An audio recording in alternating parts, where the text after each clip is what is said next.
Aí, começou. Então, ó, alguém chegou a ver a atividade, o vídeo que eu coloquei? São dois vídeos, né? Um que eles não são muito longos, um sobre o campo produzido por uma carga pontiforme e o outro é campo produzido por configurações de carga, não necessariamente por uma carga, né? Alguém chegou a ver?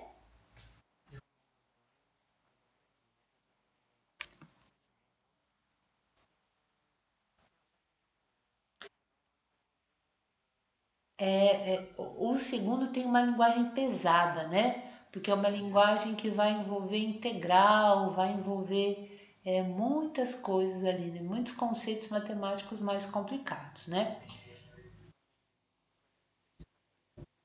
O que eu vou fazer? Eu vou pedir, na maior parte das listas e da prova, eu vou pedir o campo de uma carga pontiforme mais relacionado ao vídeo um, tá?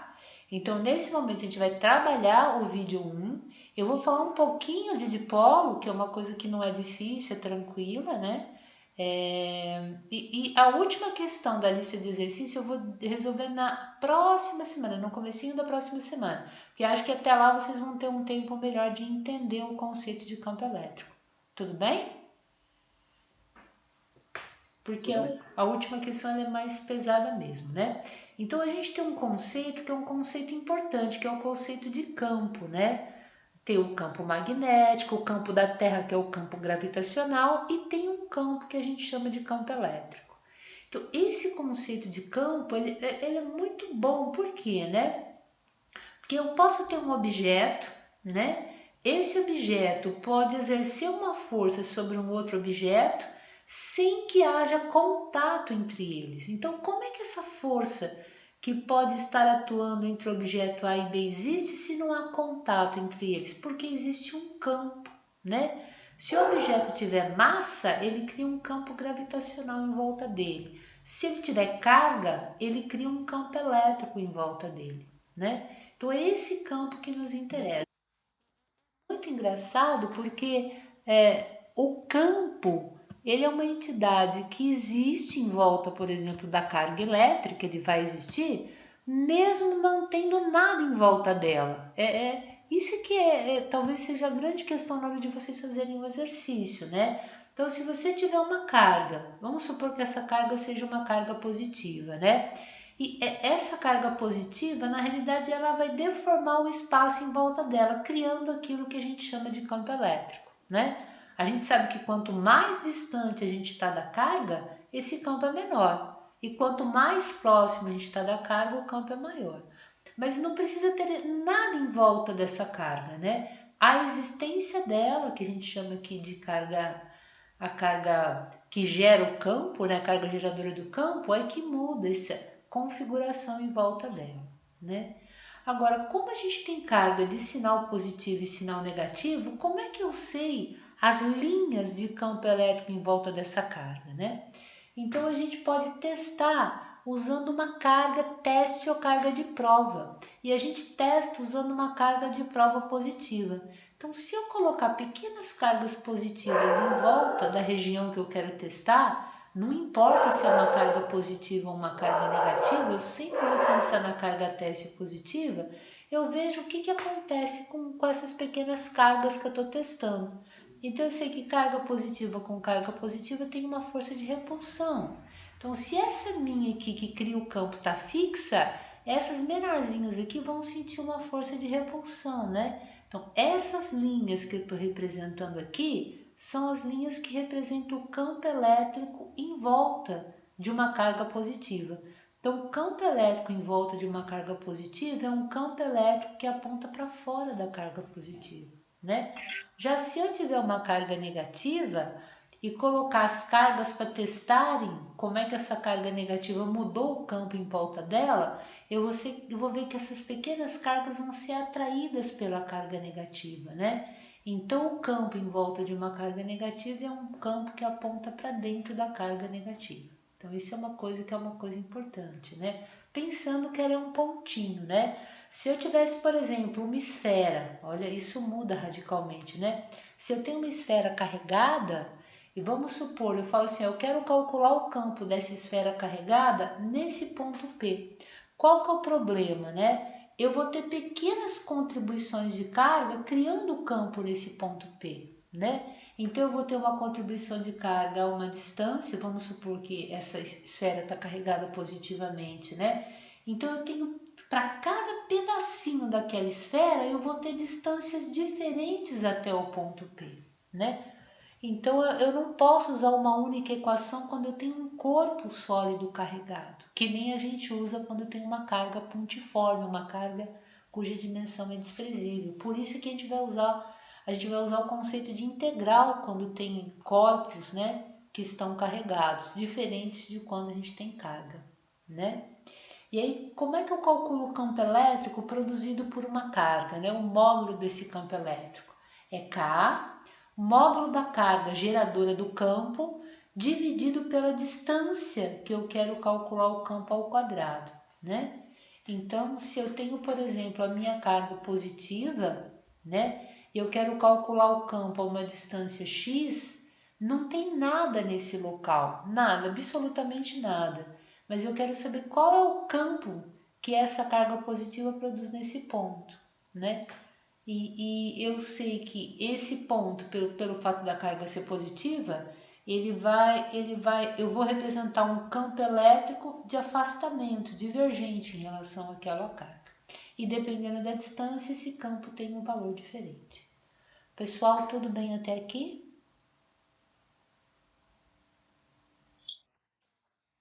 Tranquilo, né?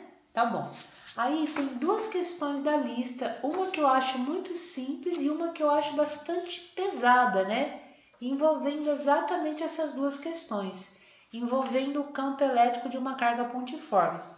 A gente vai discutir a primeira questão com vocês, né? Vamos ver se vocês acham que essa questão é fácil ou não. A segunda é uma questão que já vai demandar mais um raciocínio matemático maior da nossa parte. Por isso é que eu considero que ela é uma questão um pouco mais difícil, né? Vocês estão conseguindo enxergar bem? Como é que tá aí o foco? Tá muito ruim ou dá para enxergar? Tá, beleza? Então, ó, a figura abaixo mostra três cargas de carga. Q1 é essa aqui, olha. Essa carga Q1 tem um valor positivo de 2 microcoulomb. A carga Q2, que é essa que está aqui, tem um valor negativo de menos 2 microcoulomb. E a carga Q3 é essa carga que está aqui, que é de menos 4 microcoulomb. Todas situadas a uma distância de 3 centímetros da origem. Então, da carga 1 até a origem eu tenho 3 centímetros, da carga 2 até a origem eu tenho 3 centímetros, da carga 3 até a origem eu tenho 3 centímetros. Determine o campo elétrico total E produzido pelas três partículas na origem. Tudo bem? Tranquila a pergunta? Por onde vocês começariam? Conta para mim, como é que vocês começariam a resolver essa questão?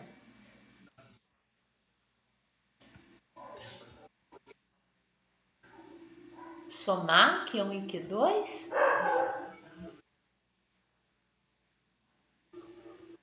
Isso.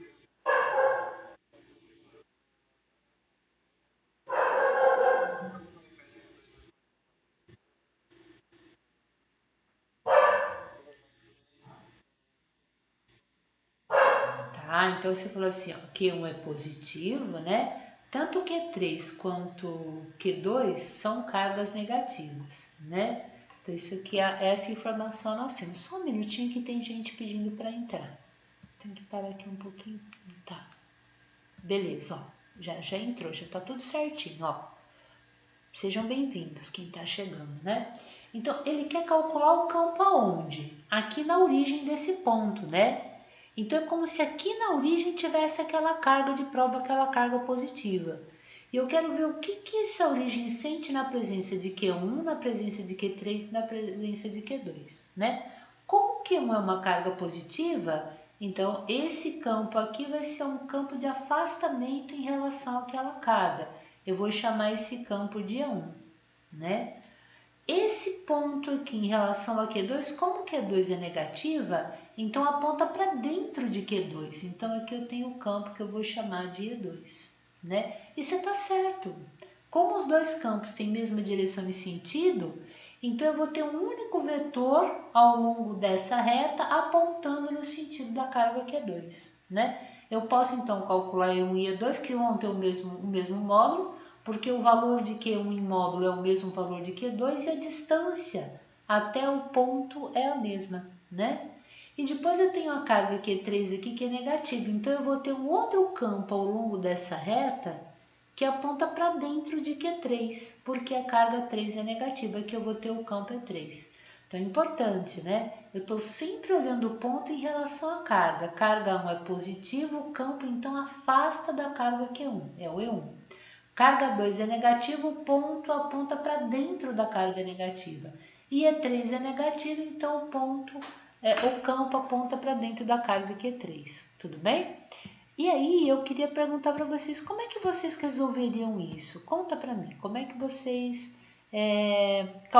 fariam esse tipo de cálculo, né, para calcular o campo total?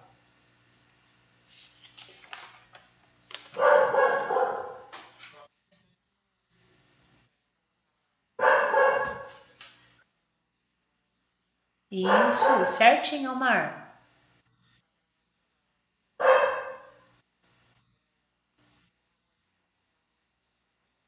Isso, isso, isso. Isso, perfeito, ó. Certinho, o Mari enxergou direitinho, ó. Então eu vou calcular E1 e E2 e somar, porque eles têm a mesma direção e sentido. Então vai ter um vetor nessa direção e sentido com E3 formando 30 mais 30 formando 60 graus. Correto. Então assim, ó, que o módulo de E1 é igual ao módulo de E2. Se eu não estou colocando a seta em cima, que eu só quero o módulo, né? Isso é K, módulo da carga Q, Q1 é igual a Q2, né? Tudo isso aqui dividido pela distância ao quadrado. Então, tranquilo, ó. O K eu vou usar que é 9 vezes 10 a nona. A carga Q1 é igual a carga Q2, que é igual a 2 micro. Então, é 2 vezes 10 a menos 6. E a distância, ele falou que é 3 centímetros, né? Então, 3 centímetros é 3 vezes 10 a menos 2 metros. Só que essa distância é ao quadrado, né? Então, ficou fácil, ó. 9 vezes 10 a nona vezes 2 vezes 10 a menos 6. A gente vai dividir por quanto? Ó, 3 ao quadrado, 9. 10 a menos 2 ao quadrado, isso aqui vai nos dar 10 a menos 4, né? Esse 9 que está multiplicando cancela com o 9 que está dividindo.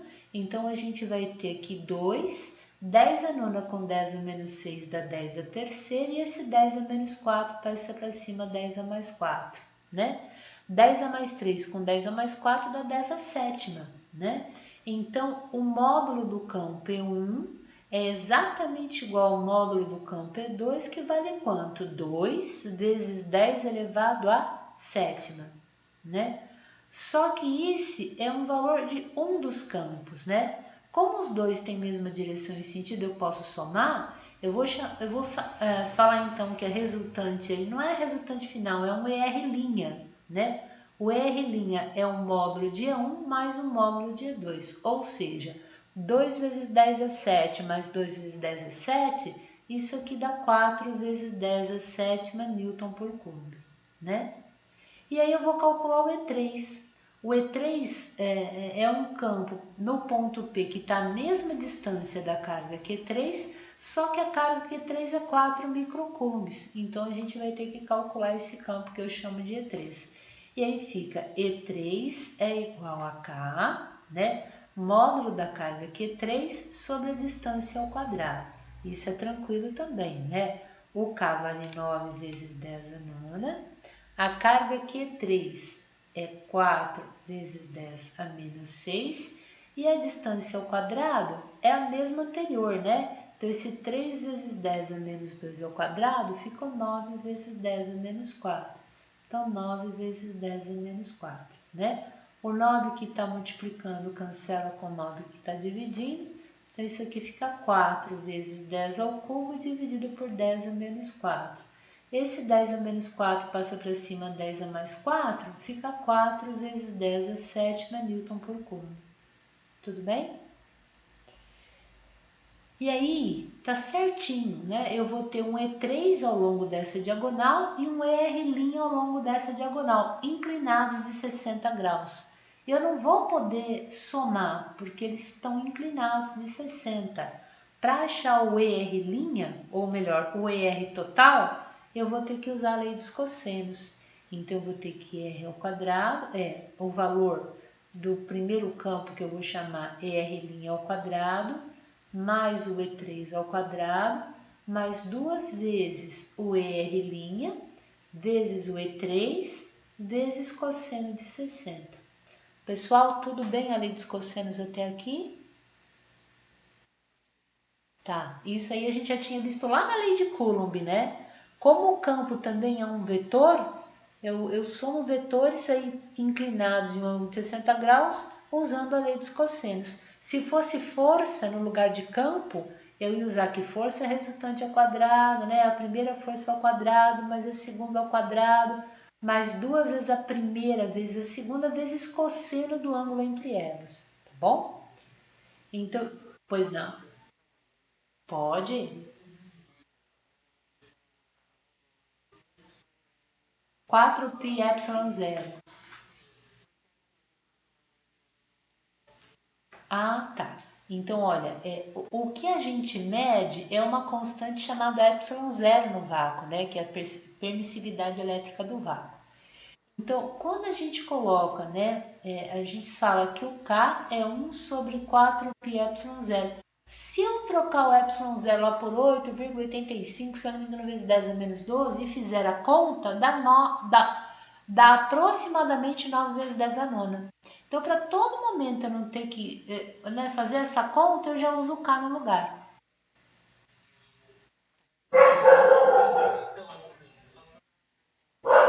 Isso mesmo, certinho. Não, não precisa não. Então, eu vou ter aqui, ó, que o R ao quadrado, então, vai ser igual. R' ao quadrado, que é 4 vezes 10 a sétima, e o E3 ao quadrado também é 4 vezes 10 a sétima, né? Então, a gente vai ter 4 vezes 10 a sétima elevado ao quadrado, mais 4 vezes 10 a sétima ao quadrado, mais 2 vezes 4 vezes 10 a 7, vezes 4 vezes 10 a 7 e cosseno de 60 é meio. Pronto, né? É só fazer o cálculo agora que a gente terminou essa questão, não é uma coisa complicada, né? Então, eu vou ter que R ao quadrado é igual 4 vezes 10 a sétima ao quadrado dá 16 vezes 10 a 14. Aqui eu vou ter 16 vezes 10 a 14 mais o 2 que está multiplicando, corta com o 2 que está dividindo, e eu vou ter que 4 vezes 4, 16, então eu vou ter 16 vezes 10 a 14 de novo. Tudo bem? 16 mais 16 dá 32, 32 mais 16 dá 48, né? A gente vai ter 48 vezes 10 elevado a 14. E eu vou ter que tirar a raiz disso, né? Só que no lugar de eu fazer dessa forma, eu vou pensar de uma outra forma, ó. Isso é raiz quadrada de quanto, né? Eu estou pegando 3 pedacinhos desse, né? Se eu chamasse isso aqui de x, isso aqui de x, isso aqui de x, eu tenho 3x, ou seja, eu tenho 3 vezes 16 vezes 10 elevado a 14. Por que é mais fácil escrever dessa forma, né, se a gente não tem calculadora, né? Porque a raiz desse termo é a raiz de 3 vezes raiz de 16 vezes raiz de 10 a 14, né? Quando eu tenho o produto de termos dentro do índice da raiz, eu posso fazer dessa forma. Então, isso é a mesma coisa que raiz de 3 vezes raiz de 16 vezes raiz de 10 a 14, né? Raiz de 16 é 4, raiz de 10 a 14 é 10 elevado a 7, e raiz de 3 não é inteira, né? Então, eu posso deixar dentro da raiz. Então, quem que é o meu campo elétrico resultante? É 4 vezes 10 a sétima vezes raiz de 3, que é o que eu estou mantendo, o quê? Newton por Coulomb. Pronto. Tudo bem? Tá. Então, essa é uma questão que eu avalio que é uma questão simples, né? Não é uma questão complexa. A 2 não. A 2, essa já é uma questão que vai envolver bastante conhecimento, né? E ela não pede para calcular, ela pede para provar. Isso é que é interessante, né? Ele coloca para a gente na questão 2. 4 cargas elétricas de módulos iguais estão dispostas no vértice de um quadrado, de lado L maiúsculo, conforme mostra a figura abaixo.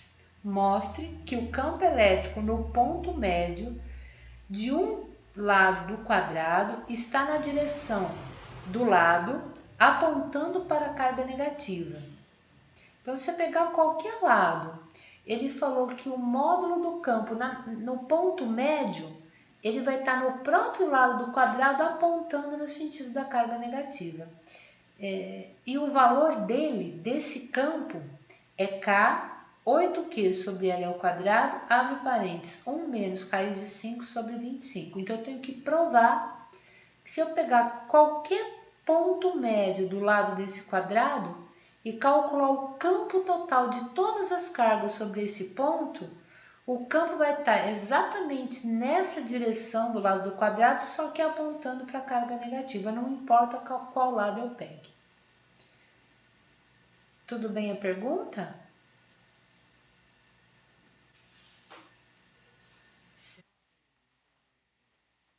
Tá.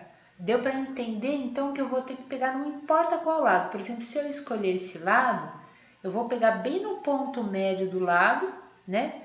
Eu vou ter que calcular o campo produzido por cada uma dessas cargas e provar que esse campo tem esse valor que ele deu aqui por essa expressão e ele está apontado ao longo do lado do quadrado, aponta no sentido da carga negativa, para a carga negativa.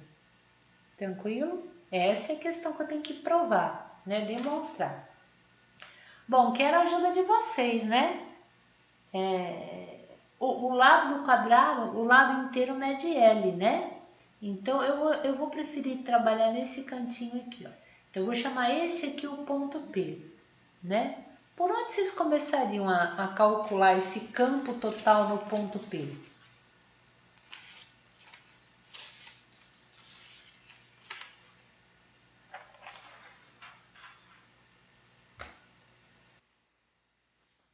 Oi?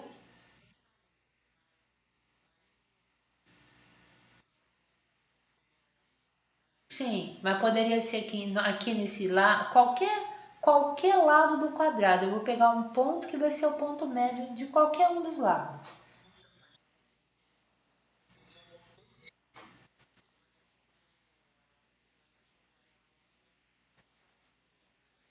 Isso, o campo criado por uma carga, duas cargas, três, quatro cargas. Então, esse ponto P vai sentir a atuação do campo produzido por essas quatro cargas, certinho, muito bom.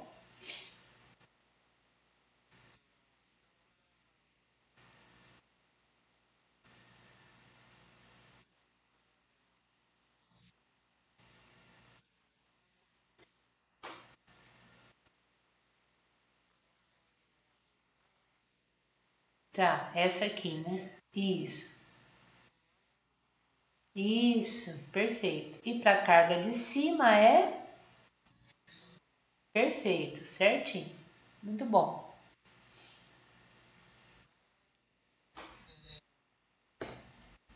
Para essas outras cargas aqui, né?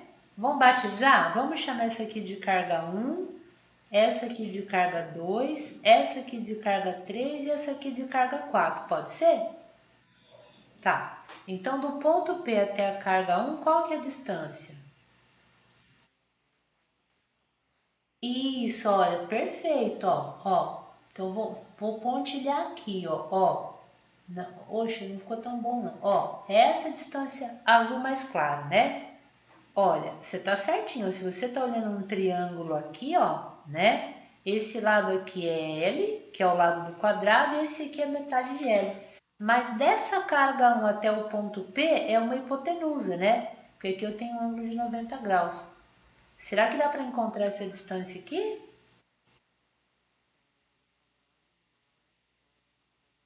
Isso, então se eu chamar essa distância de x, tá certinho, ó. Então x ao quadrado é L ao quadrado, que é o cateto maior, né, mais o cateto menor, que é L ao quadrado sobre 4, né? Porque se eu elevar isso aqui ao quadrado, é o quadrado do numerador e o quadrado do denominador. Tudo bem? Então, como é que eu somo L ao quadrado mais L ao quadrado sobre 4? Como é que fica aqui?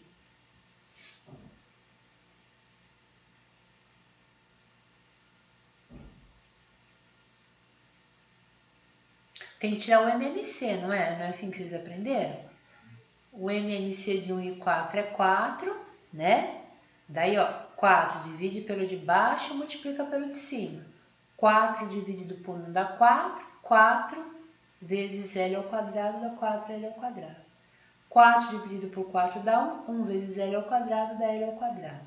4L ao quadrado mais 1L ao quadrado, isso aqui fica 5L ao quadrado sobre 4. Essa é a distância ao quadrado, né? Eu quero x ou eu quero x ao quadrado? Não, na equação do campo, não é kq sobre distância ao quadrado? Então, eu não preciso tirar a raiz disso, né? Tudo bem? Então, olha que interessante, ó. Vou só fazer o desenho maior aqui, ó. Essa questão dá um pouquinho de trabalho, mas eu acho que é uma questão muito bonita para vocês entenderem a lógica disso, né? Então, aqui eu tenho o ponto que é o ponto P, é lá que eu quero calcular o campo, né? Aqui eu tenho a carga, que é uma carga negativa, estou falando que a carga aqui está no ponto 1. Aqui nós temos uma carga positiva que está no ponto 2. Aqui no ponto 3 nós temos uma carga que é uma carga negativa. E no ponto 4 nós temos uma carga que é uma carga positiva, né? A gente já sabe que a distância da carga 2 até o ponto P é L sobre 2. Do ponto P até a carga 3 é L sobre 2.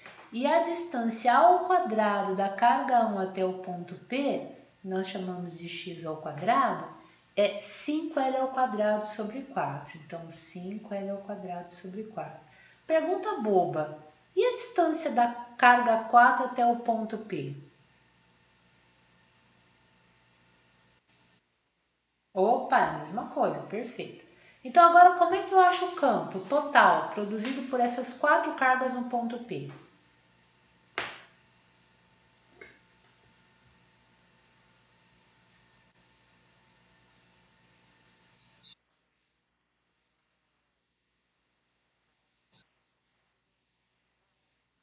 Isso. Então, a carga 2 produz que campo no ponto P? Ela aproxima o ponto P dela ou ela afasta o ponto P dela? Se ela é positiva, ela vai fazer o campo em cima do ponto P se afastar. Então, eu estou desenhando aqui, ó, esse campo eu vou chamar de E2. Tudo bem? A carga 3 é negativa. O que ela faz com o ponto P? Afasta dela ou aproxima da carga 3? Legal. Então, aqui eu vou ter um outro campo apontando para baixo, só que esse aqui é E3. Tá claro que E3 e E2 têm mesma direção e sentido? Eles vão ter o mesmo valor ou não? Um vai ter maior valor que o outro. Isso. Além do valor da carga ser igual, a distância né, de 3 até o ponto PL sobre 2 e de 2 até o ponto PL sobre 2. Vamos calcular então o E3 e o E2? Tudo bem? Depois a gente calcula o E1 e o E4, né? Então, eu sei lá que E2 tem o mesmo valor que E3, que é igual a K. A gente sabe que K é 1 sobre 4πε0. O módulo da carga, que eu vou chamar de Qzinho, e a distância ao quadrado é L sobre 2 ao quadrado. L sobre 2 ao quadrado dá L sobre 4, né? Se eu manter o numerador e inverter o denominador, isso dá 4kq sobre L ao quadrado. Tudo bem? Como E2 e E3 têm mesma direção e sentido, aqui eu tenho um ER', né? Então, o meu ER' nada mais é do que a soma de E2 mais E3, né? Então, eu vou ter 4kq sobre L ao quadrado, 4kq sobre L ao quadrado, mais 4kq sobre L ao quadrado, né? Como os denominadores são iguais, é só somar o numerador. 4kq mais 4kq dá 8kq. Então, o meu ER' é igual a 8kq sobre quem? Sobre L ao quadrado. Vocês têm dúvida aqui ou não? Tudo bem? Tá, posso. Tudo bem aqui o cálculo de E2 e E3? Tá. Aqui, tanto E2 como E3 têm mesma direção e sentido, o ângulo entre eles é 0 graus, eu posso somar o valor deles. Tudo bem até aqui, Tiago? Então, ó, o primeiro é 4kq sobre L ao quadrado, o outro é 4kq sobre L ao quadrado. Como eu tenho frações com os denominadores iguais, eu conservo o denominador e somo o numerador. 4kq mais 4kq dá 8kq. Tudo bem? Tá. Bom, mas agora o ponto P não sente só a presença de 2 e 3, né? Sente a presença de 1 e 4. Como é que eu represento esses vetores agora? Em cima lá do ponto P, né? Ó, carga 1 é negativa e aqui está o ponto P, né? Se a carga 1 é negativa, o que ela vai fazer com o ponto P ao longo da reta que liga, né? Vai pegar o ponto P e afastar da carga 1 ou a carga 1 vai aproximar o ponto P dela? Porque ela é negativa, então isso é muito importante, ó. Ó, vou desenhar uma reta ligando a carga 1 até o ponto P. Então, o ponto em cima do ponto, o campo em cima do ponto P, pelo fato dela ser negativa, vai pegar o ponto P e aproximar dela, ó. Então, esse aqui é o vetor que eu vou chamar de vetor E1. Tudo bem? Mesma coisa com a carga 4. A carga 4 é positiva. O que ela vai fazer com o ponto P, né? Se ela é positiva, ao longo da reta que liga a carga 4 ao ponto P, o ponto P vai ser afastado da carga 4. Então, aqui eu vou ter um campo que eu vou chamar de E4. Tudo bem até aqui? Bom, quem é maior, E1 ou E4? Ou eles têm o mesmo valor? Isso, e lembra que essa distância nós calculamos, essa distância ao quadrado é 5L ao quadrado sobre 4, né? Então, a gente está lá, vamos mais um pouquinho, né? Então, eu sei agora que o campo criado pela carga 1 tem o mesmo valor que o campo criado pela carga 4, né? Aí é a mesma distância e vai ser igual a quem, né? Vai ser igual a K, Q, sobre aquela distância que eu chamei de x, né? Ó, sobre x ao quadrado. Então, isso aqui é kq, x ao quadrado é 5L ao quadrado sobre 4. 5L ao quadrado sobre 4. Eu repito o numerador e multiplico pelo inverso do denominador.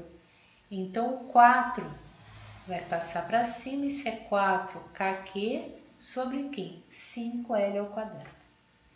Tudo bem? E aí, qual que é a questão, né? Qual é o ângulo aqui entre E1 e E4?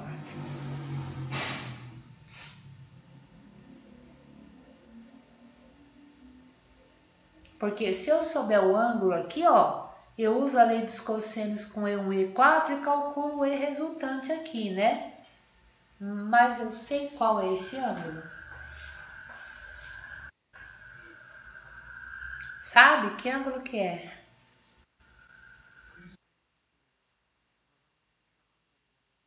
É, não é 120, sinto te informar. Esse eixo está errado. Alguém me ajuda?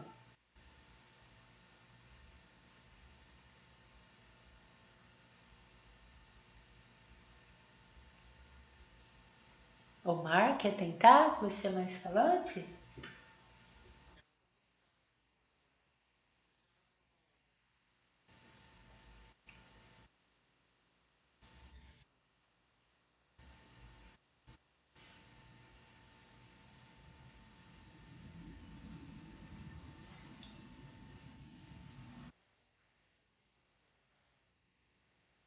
Aonde? Pode. Tá, aqui, né, ó. É, Isso.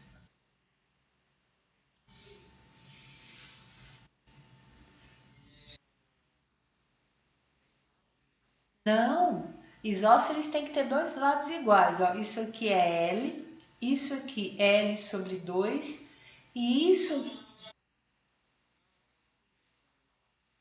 esse aqui, esse aqui, esse é isósceles, esse é. Ele tem dois ângulos iguais porque ele tem dois lados iguais, ele é isósceles, isso.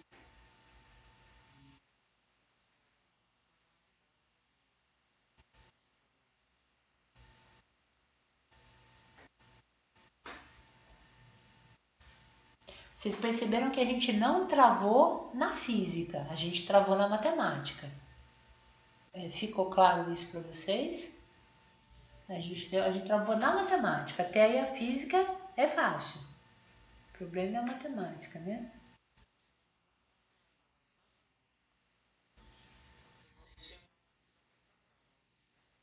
Tanto aqui em cima quanto aqui embaixo, né? Eu sei. Isso.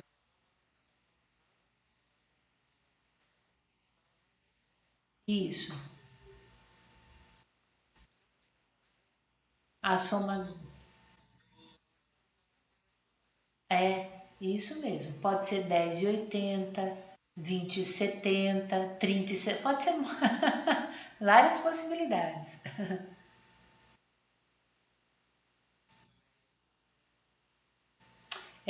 Mas a gente não consegue saber o ângulo, né? Mas a gente consegue pensar de uma outra forma, ó. Então eu vou fazer um desenho que eu espero que ajude, ó. Eu vou pegar esse vetor e esse, ó, desenhar eles na figura. Eu vou dar uma ampliadinha aqui para vocês verem, né, ó. Então eu vou traçar uma reta horizontal em cima do ponto P, tá? Como se eu tivesse voltado lá na figura e tivesse traçado uma reta horizontal, né? Aqui a gente tinha o lado do quadrado, né? Vocês lembram? Era L sobre 2 para cima e L sobre 2 para baixo, ó. Só estou fazendo um pouquinho maior, né? E aí a gente tinha essas duas possibilidades aqui, ó. A gente tinha um campo para cá, né? E um campo para cá. Olha, deixa eu ver se eu consigo fazer mais bonitinho. Ó, a gente tinha exatamente isso, ó. A gente tinha um campo apontando nessa direção, que era o E1, o campo E1, e um campo apontando nessa direção que nós chamamos de E4, né? Olha o que eu vou brincar com vocês, né? Vamos lembrar um pouquinho das aulas lá de Física 1, né? É, se eu tivesse aqui, por exemplo, um ângulo θ, eu podia decompor esse vetor, né? Como é que eu ia decompor, né? Eu posso fechar a figura aqui, ó, traçar uma paralela ao eixo y, né? E eu teria no vetor E1 uma componente horizontal ao longo do eixo x, que eu chamo de E1x, e uma componente vertical para cima desse vetor, que eu chamo de E1y. Esse é um y eu posso colocar até aqui em cima do ponto P, não tem problema. Do mesmo jeito que o E4, né, ele pode ter uma componente na horizontal, que eu vou chamar de E4x, e uma componente vertical, que eu vou chamar de E4y, né?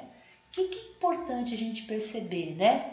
A componente E1x e E4x, elas são iguais, porque os vetores são iguais e a inclinação é igual.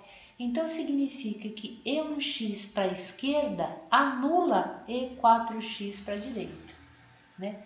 Quando eu vou somar esses dois vetores, só me sobram as componentes verticais, que é o E1y e E4y, né? Olha que interessante. Então, aquele ponto P que a gente tinha lá originalmente, né? No lugar de E1 e E4, ele sente a presença de E1y e E4y puxando esse ponto para cima, né? Como é que eu descubro isso, né? Então, do mesmo jeito que eu fechei a figura embaixo, eu podia ter fechado a figura em cima. Não tem problema nenhum, né? Ó, eu também teria aqui a componente E4y e E4x ou E1x e E1y. Não tem problema, né? Agora, se esse ângulo aqui, né, ou de um lado ou de outro, é o ângulo θ, olha o que a gente vai escrever, né? Eu sei, pegando esse triângulo que eu estou desenhando agora, eu sei que esse lado aqui, né? Se esse vetor aqui é o E4, então esse cateto para cima é o E4y e o cateto que está ao longo do eixo x é o E4x, né? E se eu escrever cosseno de θ, quem que é cosseno de θ, né? Num triângulo retângulo, é o cateto adjacente sobre a hipotenusa. Se o ângulo θ está aqui, o cateto adjacente é E4y e a hipotenusa é o E4, né? O que eu preciso encontrar? Quem é o E4y? Então, o E4 passa multiplicando. Eu sei que o E4y é igual a E4 cosseno de θ.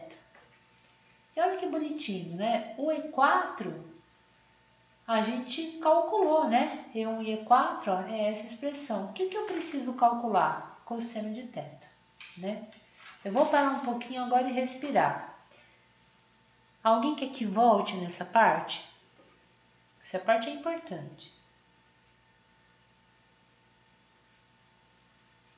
Pode xingar, pode falar, não tem problema não. Fiquem à vontade.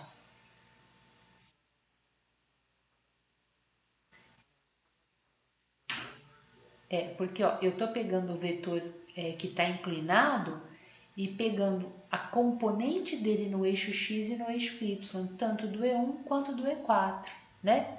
Daí, quando eu comparo os componentes x, eu vejo que uma puxa o ponto para a direita e outra puxa um ponto para a esquerda com o mesmo valor.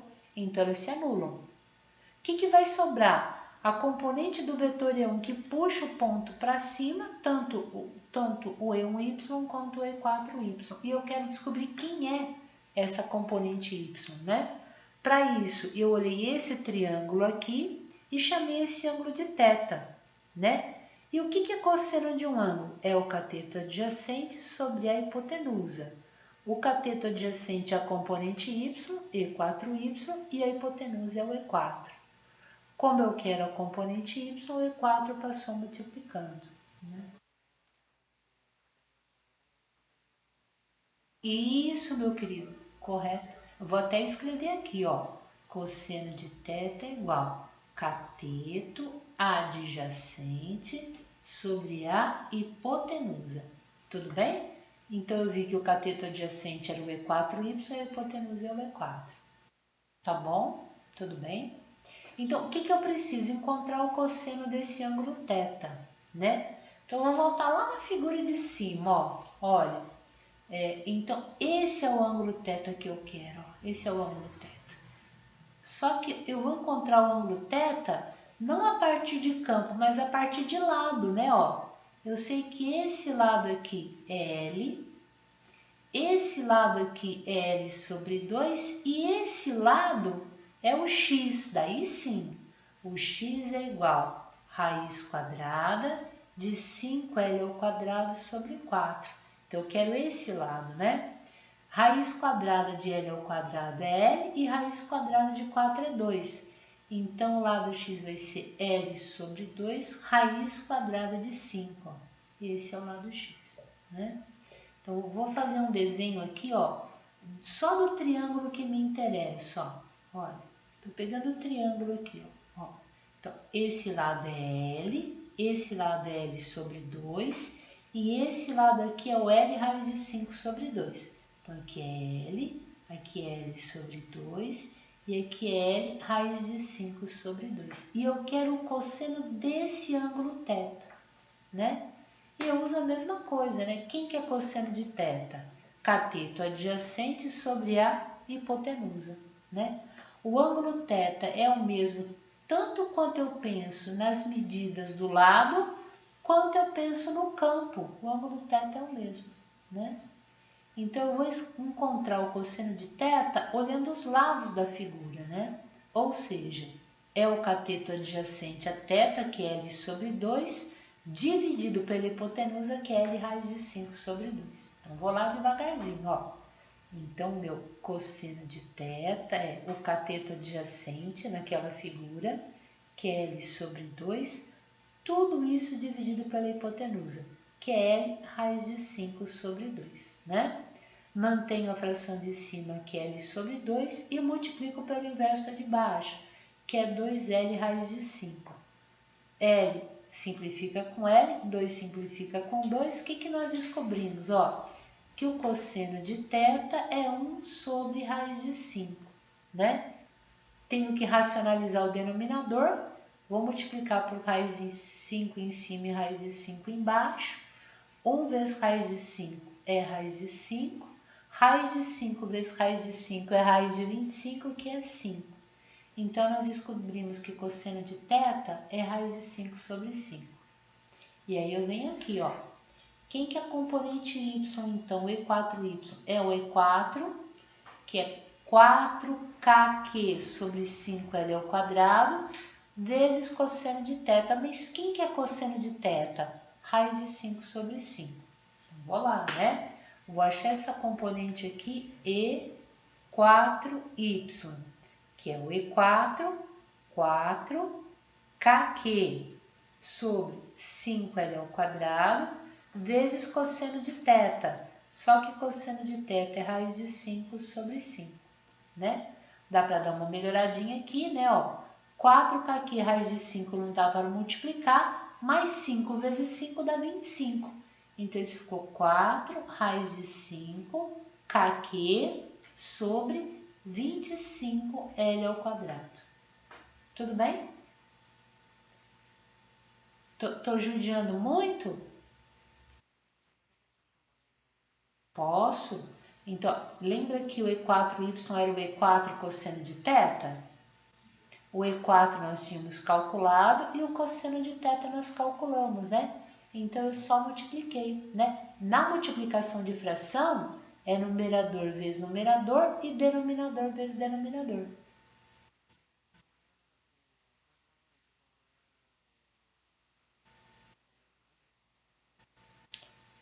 O E4y,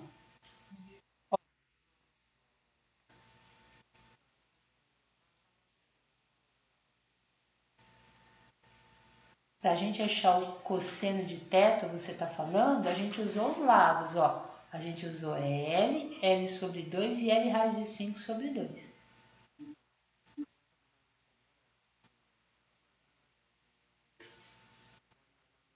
Isso, eu estou achando o ângulo θ a partir dos lados do triângulo. E daí eu volto para a figura onde eu tenho os campos.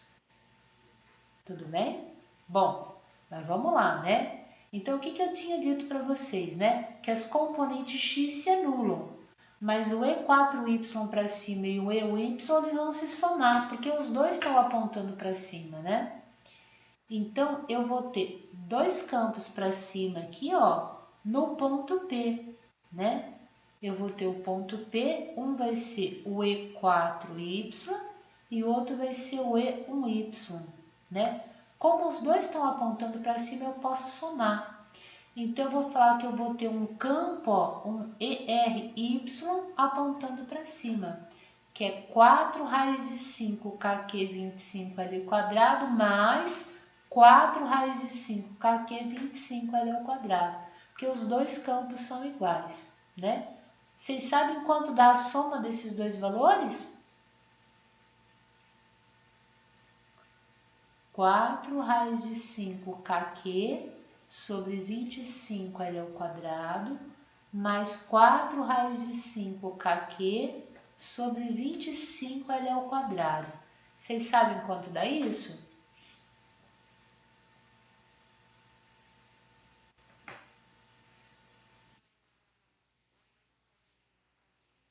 Isso. Isso, certinho, ó. Perfeito, né? Você conserva o denominador, que é 25L ao quadrado, porque eles são iguais, e soma. 4 raiz de 5 kq mais 4 raiz de 5 kq dá 8 raiz de 5 kq. Perfeito. Então, agora sim, ó, agora a gente está pronto para terminar o exercício, né? Ó. Então, como é que tá isso aqui agora, ó? Eu tenho o meu ponto P, né? Ela tinha lá o lado do quadrado que eu estou olhando, né? Aqui em cima a minha carga era positiva e aqui era negativa, né? eu descobri que tinha um campo para baixo, que é o que a gente fez bem no comecinho, ó, que era o E2 mais o E3, olha, que deu 8kq sobre L ao quadrado. Então, aqui apontando para baixo, a gente tinha 8kq sobre L ao quadrado. E eu descobri, olha, que por conta da carga 1 e da carga 4, eu tinha dois vetores, né, em que a componente horizontal dos dois se anulavam, mas sobravam as componentes verticais, né, ó, o E1y e E4y. Quando eu somei, eu descobri que eu tenho 8 raiz de 5kq sobre 25L ao quadrado para cima, né? Então, puxando o ponto P para cima, a gente tem o campo que é 8kq sobre, desculpa, é 8kq raiz de 5, não tem problema, como é produto, a ordem não importa, né? Tudo isso aqui dividido por quê? 25L ao quadrado, né? E aqui está o nosso ponto P, né? Agora, como eu tenho um campo apontando para cima e outro para baixo, o que eu faço para encontrar o campo resultante? Eu somo ou subtraio? Legal. Lembra que é o maior do menor? Quem que é maior? O que está apontando para cima ou o que está apontando para baixo? Acima? Então vamos ver se é verdade, ó. Eu posso falar que isso aqui é 8kq sobre L ao quadrado vezes 1, não posso? Porque qualquer coisa vezes 1 dá ela mesma, né? Então, aqui eu vou colocar 8kq sobre L ao quadrado em evidência, só para comparar, ó. Então, vai ficar 8kq sobre L ao quadrado, abre parênteses, né, ó. Então, aqui dentro vai ter raiz de 5 sobre 25. Tudo bem o que eu fiz?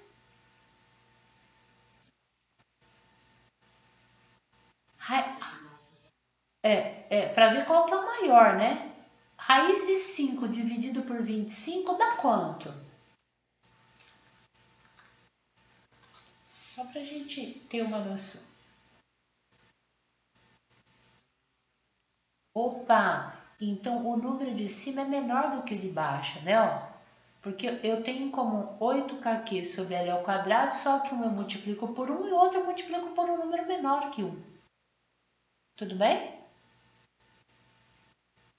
Então, isso. Então, ó, então, se o de baixo é maior, tá claro lá que eu tinha lá a carga positiva no lado daquele quadrado, ó, a carga negativa, eu tinha lá no ponto P um campo menor apontando para cima e um campo maior apontando para baixo. A resultante vai para onde? No sentido do maior. Então, aqui vai estar o campo resultante, ó. Ou seja, ele está do lado do quadrado, mas aponta no sentido da carga negativa, que ele pediu para provar, né? E quem que é esse R? É o campo maior, que é 8kq sobre L ao quadrado, menos o campo menor, que é 8kq, raiz de 5, sobre o quê? 25L ao quadrado, né? Eu posso colocar em evidência o 8kq L ao quadrado. Então, 8kq sobre L ao quadrado, abre parênteses, vai ficar 1 menos raiz de 5 sobre 25, que é a expressão que ele pediu para a gente provar. Ó. Ele falou, prove que o campo vai dar isso. Encontre essa equação, né?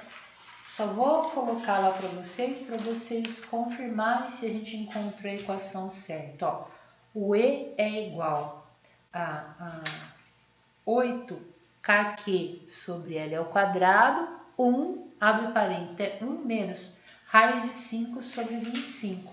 E a gente encontrou que o campo resultante é 8kq sobre L ao quadrado, abre parênteses, 1 menos raiz de 5 sobre 25. Então, a gente resolveu a questão, a gente demonstrou a questão. Tudo bem? Difícil? É, tá bom. Mas a gente aprende muito com essa questão, viu? Tá bom. Omar, quer perguntar alguma coisa?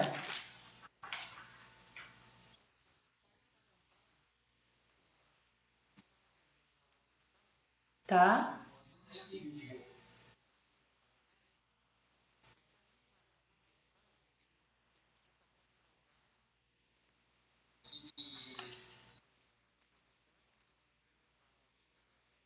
Isso, isso.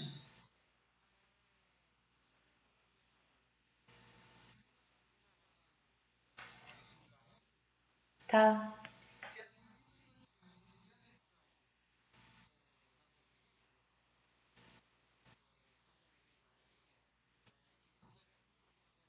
Ah,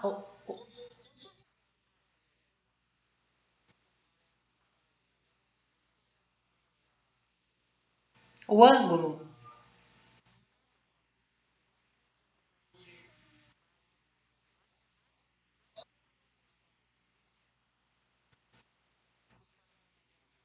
Se você tivesse o valor, por exemplo, o L vale 10, a carga vale.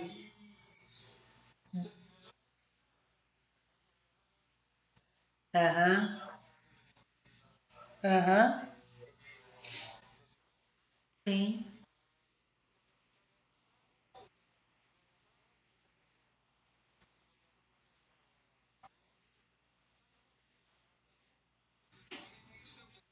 Ah, sim, com certeza. Ó, porque na realidade, olha, vamos supor, ó, a gente colocou uma equação aqui, né?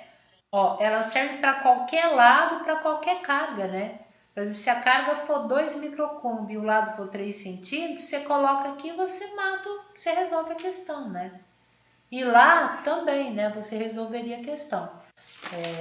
O pulo do gato, né?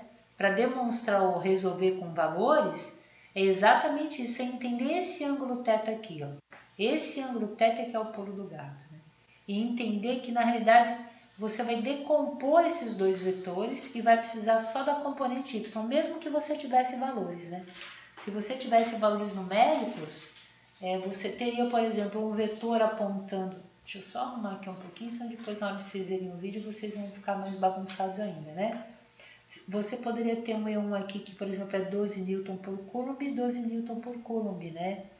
Então, daí você teria que saber que, vamos supor que você tem 8 newton por coulomb para a esquerda e 8 newton por coulomb para a direita, né? Eles vão se anular. Então, sobraria, por exemplo, 7 microcoulombs para cima e 7 microcoulombs para cima. Então, a soma dos dois daria 14. E você iria trabalhar com valores numéricos, ficaria mais fácil, né? Por que que eu acho importante, uma vez na vida, vocês fazerem uma demonstração, né? Eu acho que é importante para vocês usarem esse exercício, né? No sentido de ser realmente uma forma de você pensar aquilo de uma forma mais literal, né? Não tão numérica, né? Lá no curso de física, a gente só faz dedução. A prova da gente lá não é cálculo, não tinha nada de cálculo, não, é deduza tal. Então era só dedução, né? O que é mais difícil, na minha opinião, né? Mas ajuda muito o raciocínio depois, porque daí o teu raciocínio fica bom pra caramba, tá? Bom, ó, dá tempo de fazer mais uma questãozinha, porque agora é fácil, agora as questões eu até chorar de felicidade agora. Vocês conseguem ficar mais um pouquinho? Tá? Então, vou aqui para a questão 3, né? Essa depois que você fez a 2, qualquer coisa que vem é um perfume, é uma maravilha, ó. Muito simples a 3, ó. Natália, não fique assustado, viu? Nem a Casey aí, ó. Então a 3 fala o seguinte, deixa eu colocar mais um pouquinho para cá. Uma gota de óleo tem massa de 4 vezes 10 a menos 14 quilogramas e uma carga líquida de 4,8 vezes 10 a menos 19 coulombs. Então você tem aqui uma gotinha de óleo, né? Estou colocando uma gotona, né? Ele deu a massa dessa gota, que é 4 vezes 10 elevado a menos 14 quilogramas, né? E ele deu a carga também, que é 4,8 vezes 10 elevado a menos 19 coulombs. Uma força elétrica dirigida na vertical para baixo equilibra a força da gravidade. E a gota de óleo fica em equilíbrio. Opa, desculpa, é para cima. Uma força elétrica dirigida para cima. Então eu tenho uma força elétrica, né? Ó, força elétrica, ela está dirigida para cima e ela equilibra o peso, né? Porque o peso é que é a força da gravidade. Legal. Calcule a direção e o módulo do campo elétrico resultante, tá? E aí? Como é que eu calculo o valor do campo elétrico, né? E ele está para cima ou ele está para baixo?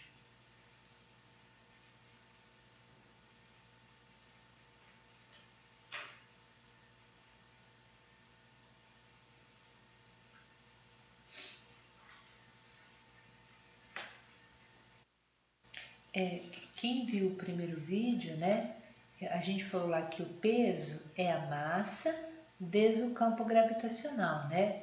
Ou seja, o campo gravitacional é a força peso dividida pela massa do objeto, né? E eu falei que a força elétrica também pode ser pensada como a carga vezes o campo onde essa carga está.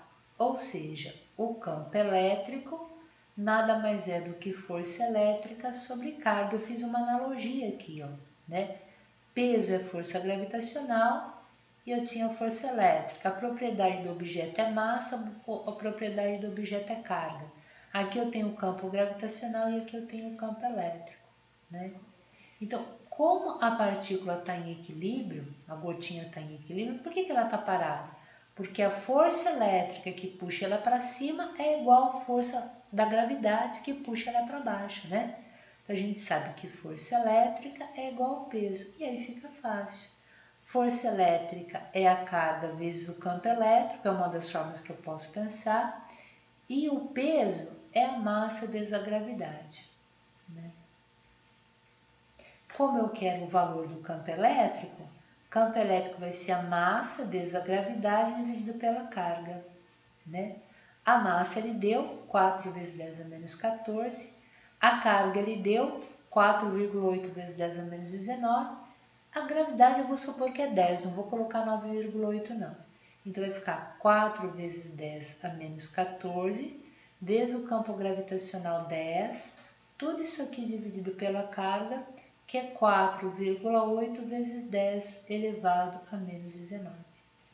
Tudo bem? Bom, se eu dividir com... Vocês podem, por favor, dividir 4 por 4,8 para mim?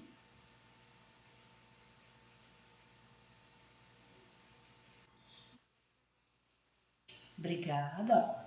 0,83.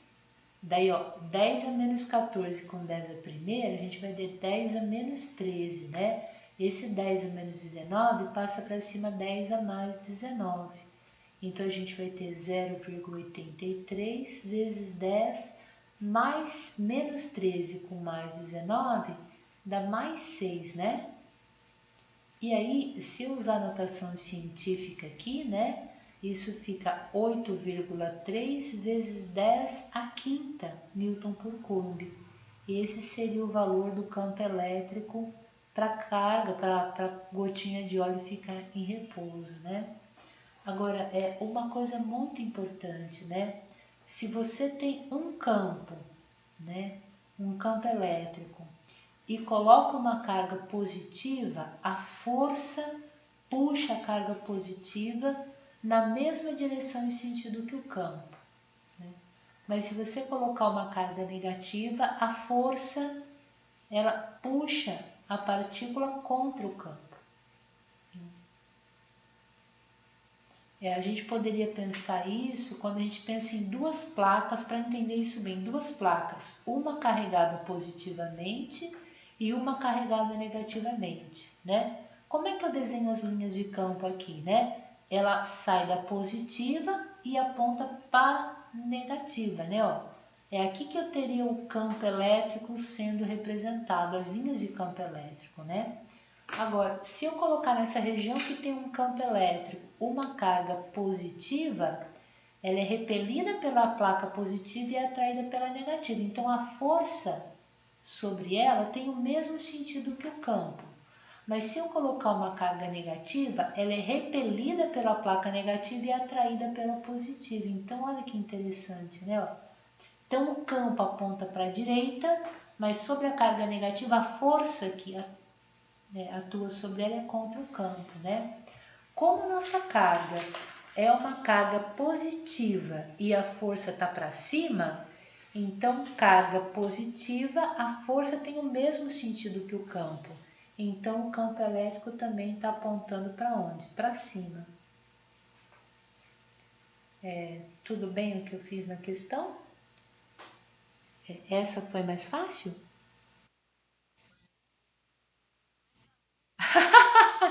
Fica tudo fácil. É, tá bom. Gente, eu vou dar uma paradinha agora, porque agora vem o pessoal da outra turma, tá bom? Tudo bem? Oi, pois não?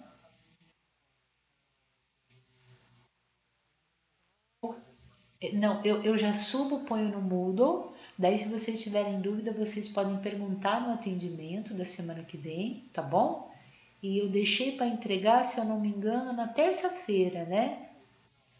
Isso. Mas, por exemplo, se tiver alguma dúvida durante a semana, pode colocar no grupo do WhatsApp.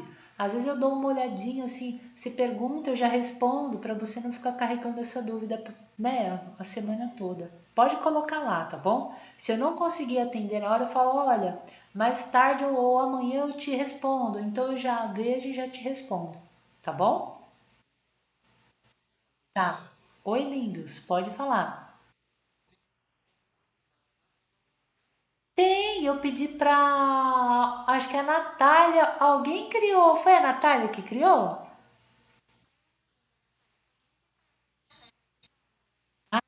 Legal, ó. Pode entrar lá no grupo, pessoal. O Omar já conversou comigo durante a semana, não foi, Omar, que você teve dúvida? Isso. E olha, eu não atendi na hora, mas eu atendi o Omar, então pode perguntar, não tem problema não, tá bom? Fiquem à vontade.